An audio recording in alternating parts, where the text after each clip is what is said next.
आपल्या पुण्यामध्ये एक नामांकित व्यक्तिमत्व आहे जे सर्व कलाकारांना मदत करतात.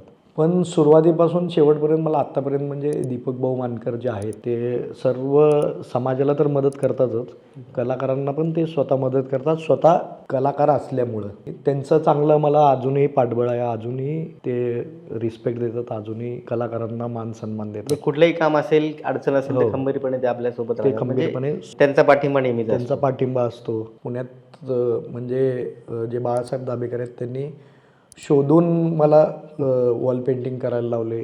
तुम्ही आता एवढे मोठे पेंटिंग केले सगळीकडेच, म्हणजे एवढं काम चाललेलं आहे, तर अशी विशेष कुठली पेंटिंग आहेत की तुम्हाला एक वेगळी ओळख निर्माण केली, की तुम्हाला आनंद मिळाला त्या पेंटिंगमधून? ते बाळासाहेब दाभेकर जे आहेत त्यांनी मला सांगितलं की माझ्या भिंतीवर कर, तू काय टेन्शन घेऊ नको. बरोबर. आणि पेंटिंग चालू असताना मला कळालं की तिथंच नारायणपेठेत बाळासाहेब ठाकरेंचा जन्म झाला आहे. क्या बात आहे. हां. आणि तेव्हा जे पेंटिंग झालं त्यानंतर भरपूर मग ती मुंबईहूनही फोन आले, सगळ्यांकडून आले की पेंटिंग आता इकडं करू तिकडं करू. मी म्हटलं एकदा झालं ते झालं. बरोबर आहे. हां. तर असे बाळासाहेब ठाकरेंचं एक पेंटिंग केलं. शिवाजी महाराजांचा जन्म पुण्यातला आहे. भारतातलं, एशियातलं सगळ्यात मोठं पेंटिंग आपण तिथं नारायणपेठेत पुण्यामध्ये केलं आहे. त्याचा उद्घाटन सोहळाही जोरात झाला.